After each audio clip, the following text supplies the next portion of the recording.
été chanceux. Et je peux me permettre de dire du bien de ma part.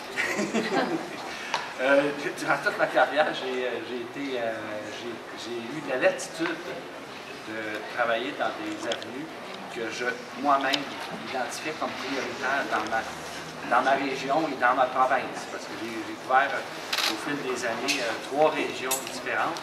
Montérégie-Ouest, 10 ans, Chaudière-Appalaches, 16 ans, puis Montérégie-Est depuis 2015, janvier 2015.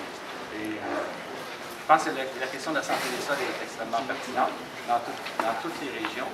Je dirais même que quand j'en parle, j'ai l'impression d'être pas un religieux, mais dogmatique, alors que ce n'est pas du tout le cas. C'est vraiment, je pense, en tout cas basé sur des concepts et des observations scientifiques sur le terrain. La santé des sols, c'est à la base, et c'est ce qui fait défaut, quant à moi, c'est ce qui nous empêche d'être à la fois rentable et durable sur le plan environnemental. Une agriculture qui est pérenne, qui est durable, et c'est complètement, ben, pas complètement, mais c'est assez, disons, oublié, négligé, tout ce qui touche la santé des sols, et en particulier la santé physique, les propriétés physiques des sols, quant à moi, c'est problématique. Et le premier constat qu'on fait, bien, la plupart des gens, vous avez entendu parler de compaction des sols.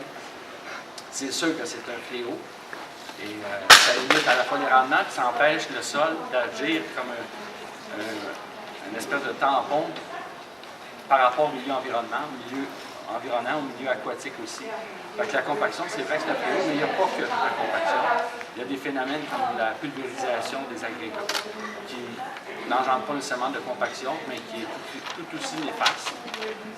Et il faut prendre le temps de constater sur le terrain. Comme je le disais tantôt, moi, j'ai bénéficié beaucoup de latitude au MAPAC, et je fais un travail jusqu'à récemment qui était le travail, en tout cas très proche de ce qu'on imagine comme un travail d'agronome.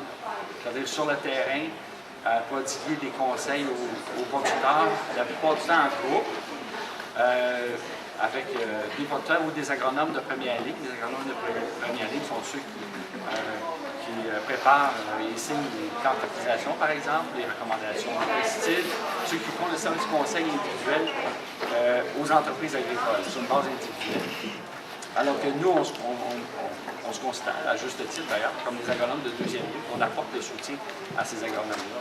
Ce qui nous permet de nous spécialiser et travailler sur la santé des sols. Fait que, je te disais, j'ai été chanceux, j'ai pas mal toujours travaillé dans des domaines qui me préoccupaient beaucoup, que je trouvais essentiels pour la santé publique, pour l'intérêt public et au premier chef pour les producteurs agricoles.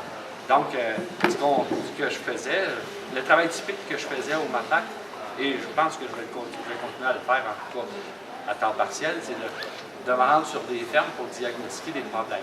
On parle de compaction, on parle de pulvérisation des agrégats, on parle de mauvais diagnostic de gestion de l'eau.